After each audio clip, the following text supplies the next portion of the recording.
Welcome everyone.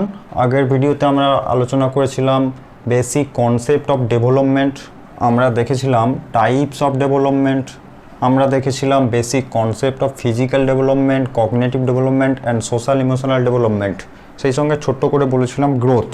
কিন্তু আগের ভিডিওতে আমি একটা জিনিস বলতে খুব মিস করে গেছি, সেটা হচ্ছে যে development is life long process. Development একটা জীবনভর প্রক্রিয়া। ডেভেলপমেন্ট সারা জীবনব্যাপী চলতে থাকে, জন্ম থেকে মৃত্যু পর্যন্ত। একটা শিশু জন্মগ্রহণ করার পর থেকে ডেভেলপমেন্ট শুরু হয়ে যায়। সেই ডেভেলপমেন্ট তার যত বয়স বাড়তে থাকে তত ইমপ্রুভ করতে থাকে সমস্ত দিক দিয়ে, শুধুমাত্র এই ফিজিক্যাল পার্টটা বাদ দিয়ে, এই ফিজিক্যাল বিভাগটা বাদ দিয়ে শারীরিকভাবে যে ডেভেলপমেন্ট সেটা একটা নির্দিষ্ট স্তর পর্যন্তই হয়, সেটা একটা নির্দিষ্ট এজ পর্যন্ত হয়, নির্দিষ্ট সময়সীমা পর্যন্ত হয়। তারপরে আর শারীরিক ডেভেলপমেন্ট হয় না, ফিজিক্যাল ডেভেলপমেন্ট হয় না। শুধুমাত্র cognitive development, cognitically improvement, socialisation, emotional development এবং মোরাল ডেভেলপমেন্ট, এগুলো বয়স বাড়ার সাথে সাথে, তার অভিজ্ঞতা বাড়ার সাথে সাথে তার ডেভেলপমেন্টও ইমপ্রুভ হতে থাকে, অর্থাৎ সারা জীবনব্যাপী চলতে থাকে একদম মৃত্যু পর্যন্ত। তো চলো এরপর এই ভিডিওতে আমরা আলোচনা করব গ্রোথ অ্যান্ড ম্যাচুরেশন। তো প্রথমে যেটা আলোচনা করব সেটা হচ্ছে গ্রোথ। গ্রোথ মানে বৃদ্ধি। বৃদ্ধি কাকে বলে? বৃদ্ধি হলো একটা নির্দিষ্ট সময় পর্যন্ত, একটা নির্দিষ্ট সময় ধরে শরীরগতভাবে, শারীরিকভাবে আকার, আয়তন, ওজন, উচ্চতা ইত্যাদির যে স্বতঃস্ফূর্ত এবং স্থায়ী পরিবর্তন, সেটাই হচ্ছে বৃদ্ধি। আরেকবার বলি, একটা নির্দিষ্ট সময়সীমার মধ্যে শারীরিকভাবে আকার, আয়তন, ওজন, উচ্চতা ইত্যাদির যে স্বতঃস্ফূর্ত পরিবর্তন, সেটাই হচ্ছে বৃদ্ধি। দেখো, আমি বললাম একটা নির্দিষ্ট সময়সীমার মধ্যে, কেন? একটা বাচ্চা শিশুর ফিজিক্যাল গ্রোথ তার জন্মগ্রহণ করার পূর্ব থেকেই শুরু হয়ে যায়, গর্ভাবস্থা থেকে শুরু হয়ে যায়। সেটা কতদিন চলে? সারা জীবন কি চলে? না, সারা জীবন চলে না, একটা নির্দিষ্ট বয়স পর্যন্ত চলে। যেমন ধরো অ্যাপ্রক্স 18 বছর, 18 বছরের আশেপাশে, অ্যাপ্রক্স বললাম, 18 বছরের আশেপাশে তার যা ফিজিক্যাল গ্রোথ হবার, অর্থাৎ তার যা হাইট বাড়ার, তার যা ওয়েট বাড়ার, বা তার যা ইন্টারনাল অর্গ্যানস আছে সেগুলো ডেভেলপ হওয়ার ওই সময়ের মধ্যেই হয়ে যায়। এটা সারা জীবন চলে না। এরপরে বলি, এমন দেখা গেছে যে অনেকের ক্ষেত্রে যেটা হয় সেটা হচ্ছে 25 বছর, 30 বছর, 40 বছর, 35 বছর এই স্টেজেতে তাদের ওয়েট বাড়ছে। এটাকে কি আমরা গ্রোথ বলবো? না, এটাকে আমরা গ্রোথ বলবো না, কারণ সেটা অন্য কারণে। যেমন ধরো, আমি যদি এক্সট্রা ভিটামিনস খেয়ে আমি আমার ওয়েট বাড়িয়ে ফেলি, সেটাকে কি আমরা গ্রোথ বলতে পারি? সেটাকে গ্রোথ বলতে পারি না।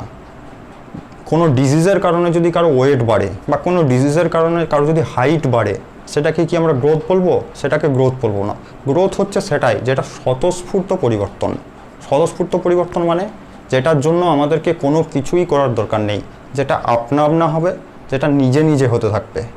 তো এবং একটা নির্দিষ্ট সময় পর্যন্ত হবে। নির্দিষ্ট সময় মানে এই অ্যাপ্রক্স 18 বছর বা এই সময়ের মধ্যে তার যে বৃদ্ধিটা হবে, অর্থাৎ যে আকার, আয়তন, ওজনের বা ইন্টারনালস অর্গ্যানস ইত্যাদির যে ডেভেলপমেন্টটা হবে, সেটাই হচ্ছে বৃদ্ধি। এবং এটা একটা স্থায়ী পরিবর্তন। এমনটা নয় যে কারো হাইট বেড়ে গেছে তারপরে আবার কমে গেছে। যেটা হয় সেটা পার্মানেন্টই হয়। ওকে? কিন্তু এই ডিজিজের কারণে, বা যদি আমি এক্সট্রা ভিটামিনস বা অন্য কোনো কিছুর দ্বারা প্রভাবিত হয়ে আমার, এটা কিন্তু বৃদ্ধি নয়। বৃদ্ধি হচ্ছে সেটাই যেটা স্বতঃস্ফূর্তভাবে হবে। তো এই বৃদ্ধি কতগুলো ফ্যাক্টরের ওপর ডিপেন্ড করে। যেমন ফার্স্ট ফ্যাক্টর বলি, হেরিডিটি, মানে বংশগতি।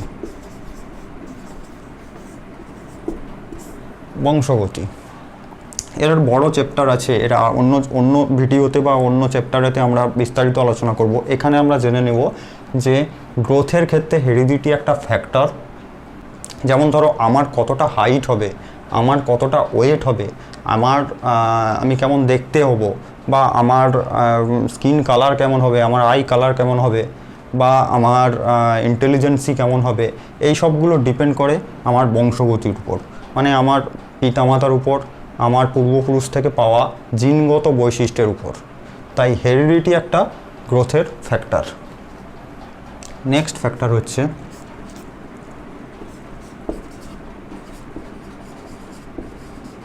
হরমোনস। দেখো আমরা সবাই জানি যে কিছু হরমোনস আছে যেগুলো আমাদের বৃদ্ধিকে প্রভাবিত করে, আমাদের বৃদ্ধি হতে, গ্রোথ হতে সাহায্য করে। যদি সেই হরমোনসগুলো কোনো বাচ্চা শিশুর ক্ষেত্রে ঠিকঠাকভাবে উৎপাদিত না হয় বা তার শরীরে এই হরমোনসগুলো কাজ না করে, এই হরমোন তৈরি না হয়, তাহলে তার বৃদ্ধি ব্যাহত হবে। তো এই হরমোন একটা ফ্যাক্টর। নেক্সট ফ্যাক্টর হচ্ছে জেন্ডার। দেখো গ্রোথ জেন্ডার ওয়াইজ হবে।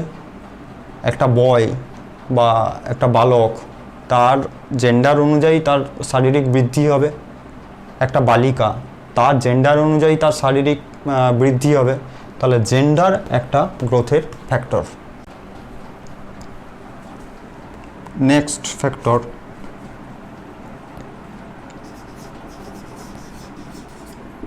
ওয়াটার। দেখো কোথায় আছে জলই জীবন, তো জল ছাড়া যদি জীবনই সম্ভব না হয় তাহলে গ্রোথ হবে কি করে?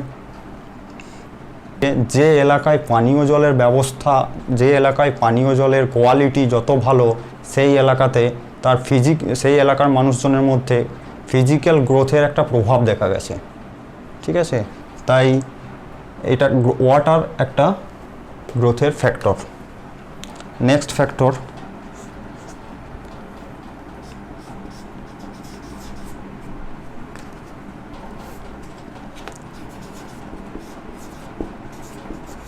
নিউট্রিশন, পুষ্টি। দেখো একটা শিশুর শারীরিক বিকাশ হতে বা তার গ্রোথ হতে পুষ্টি একটা বড় ভূমিকা রাখে। যদি শিশুটির মধ্যে শারীরিকভাবে গ্রোথ হওয়ার জন্য যেসব যৌগ উপাদানগুলোর প্রয়োজন সেগুলো যদি ঠিকঠাকভাবে না হয় তাহলে তার ফিজিক্যাল ডেভেলপমেন্ট, তার গ্রোথ ব্যাহত হয়। শারীরিকভাবে দুর্বল শিশু যদি তার উপযুক্ত পুষ্টি না পায় তাহলে কি হবে? তার ফিজিক্যাল ডেভেলপমেন্ট ব্যাহত হবে। আর ফিজিক্যাল ডেভেলপমেন্ট ব্যাহত হওয়া মানে তার বৌদ্ধিক বিকাশ অর্থাৎ কগনিটিভ ডেভেলপমেন্ট ব্যাহত হবে। একটা ডেভেলপমেন্ট আরেকটা ডেভেলপমেন্টের সাথে রিলেটেড। যদি ফিজিক্যাল ডেভেলপমেন্ট ব্যাহত হয় তাহলে কগনিটিভ ডেভেলপমেন্ট ব্যাহত হবে। কগনিটিভ ডেভেলপমেন্ট ব্যাহত হলে তার ইমোশনাল ডেভেলপমেন্ট ব্যাহত হবে। সেই ইমোশনালিভাবে যদি সে সঠিকভাবে পুষ্টি না পায়, তার ব্রেন যদি ঠিকঠাকভাবে কাজ করতে না পারে বা তার ব্রেন ঠিকঠাকভাবে কাজ করার জন্য যে সমস্ত পুষ্টিগুলোর দরকার সেগুলো যদি সে ঠিকঠাকভাবে না পায় তাহলে তার কগনিটিভ ডেভেলপমেন্ট, তার বৌদ্ধিক বিকাশ কতটা হবে? আর বৌদ্ধিক বিকাশ যদি ঠিকঠাকভাবে না হয় সে ইমোশনালি কতটা স্ট্রং হবে? তাই ইমোশনালিভাবে স্ট্রং না হলে ইমোশনাল ডেভেলপমেন্টটার উপরে একটা প্রভাব পড়ছে। তো ইমোশনাল ডেভেলপমেন্টটা যদি ঠিকঠাক না হয় তার সোশ্যাল ডেভেলপমেন্ট ঠিকঠাক হবে না। তার সোশ্যাল ডেভেলপমেন্টও যদি ঠিকঠাক না হয় তাহলে তার মোরাল ডেভেলপমেন্ট ঠিকঠাক হবে না। তাই এই গ্রোথের ক্ষেত্রে এইসব ফ্যাক্টরগুলো নির্ভর করে। ওকে, তো আরেকবার বলি, গ্রোথ হলো সেটাই যেটা শারীরিকভাবে বেড়ে ওঠা, শারীরিকভাবে ইমপ্রুভ করা, যেটা আমাদের অর্গ্যানস, আমাদের হাইট, আমাদের ওয়েট ইত্যাদি ইমপ্রুভ করা, এবং সেটা বয়স অনুযায়ী। একটা বয়সের পরে আর হয় না, যত বয়স বাড়তে থাকে, বয়স বাড়ার সাথে সাথে শারীরিকভাবে, শরীরগতভাবে যে ইমপ্রুভমেন্ট, হাইট বাড়া, ওয়েট বাড়া ইত্যাদি, এইসবগুলোই হচ্ছে বৃদ্ধি। তো চলো এরপর আমরা আলোচনা করব ম্যাচুরেশন।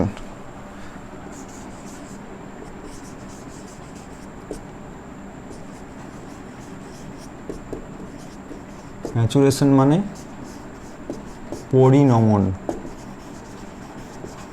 ম্যাচুরেশন মানে পরিণমন, পরিণমিত হওয়া, পরিপক্ক হওয়া, এটাই হচ্ছে ম্যাচুরেশন। মানে কোনো কাজ করার সামর্থ্য অর্জন করা, কোনো কাজ করার যোগ্যতা অর্জন করা, এটাই হচ্ছে পরিণমন। এর আগের ভিডিওতে আমি বলেছিলাম যে একটা বাচ্চা শিশু জন্মগ্রহণ করার সময় সে কিছু অপরিণত, অবিকশিত সম্ভাবনা নিয়ে জন্মগ্রহণ করে। এই অপরিণত, অবিকশিত সম্ভাবনাগুলোকে বাস্তবায়ন করতে পারার উপযুক্ত হওয়াই বা বাস্তবায়ন করতে পারাই হলো পরিণমন। ঠিক আছে, দেখবে একটা বাচ্চা শিশু যখন জন্মগ্রহণ করে সে তখন থাকে অসহায়, সে নিজে কোনো কিছুই করতে পারে না। কেন করতে পারে না? তার শরীরে কোনো কিছু করার মতো পুষ্টি নেই, তার পাকস্থলী ডেভেলপ হয়নি। তার বয়স বাড়ার সাথে সাথে তার পাকস্থলী ডেভেলপ হতে শুরু করে, সে বেশি করে খাদ্য গ্রহণ করতে শুরু করে এবং বেশি করে খাদ্য গ্রহণ করার ফলে তার শরীরে বেশি পুষ্টির যোগান পায়। শরীরে বেশি পুষ্টি যোগান পাওয়ার ফলে তার শরীরের অঙ্গ প্রত্যঙ্গ, তার শরীরের নার্ভাস সিস্টেম, তার শরীরের হাড় মাংসপেশি সব কিছুর উন্নতি হতে থাকে। ফলে ওই বাচ্চা শিশুটি আস্তে আস্তে উঠে বসতে পারে, তারপরে ক্রমশ কোনো কিছুকে ধরে দাঁড়াতে পারে, তারপরে সে হাঁটাচলা করতে পারে, তারপর সে দৌড়াদৌড়ি করতে পারে। এই যে কোনো কিছু না পারার থেকে কোনো কিছু পারা, এটার জন্য এটা একটা স্বাভাবিক প্রক্রিয়া, এটার জন্য তো কোনো অনুশীলনের প্রয়োজন হয় না। এটা কিসের জন্য পায়, কিসের জন্য পারে? এটা হচ্ছে পরিণমনের জন্য। ঠিক আছে? তো পরিণমন মানে হচ্ছে কোনো কিছু কাজ করতে পারা স্তরে উপনীত হওয়া। ধরো তুমি একটা বাচ্চা শিশুকে ম্যাথ শেখাচ্ছ, অঙ্ক শেখাচ্ছ, তো তুমি যে অঙ্কটা শেখাচ্ছ সেই অঙ্কটা ওই বাচ্চা শিশুটি শেখার মতো তার ব্রেন প্রস্তুত আছে কি না, সে ব্রেন উপযুক্ত কি না সেটা আগে জানতে হবে। এই যে উপযুক্ত হওয়া, তার মস্তিষ্ক উপযুক্ত হওয়া, তার ব্রেন উপযুক্ত হওয়া, এটাই হচ্ছে ম্যাচুরেশন।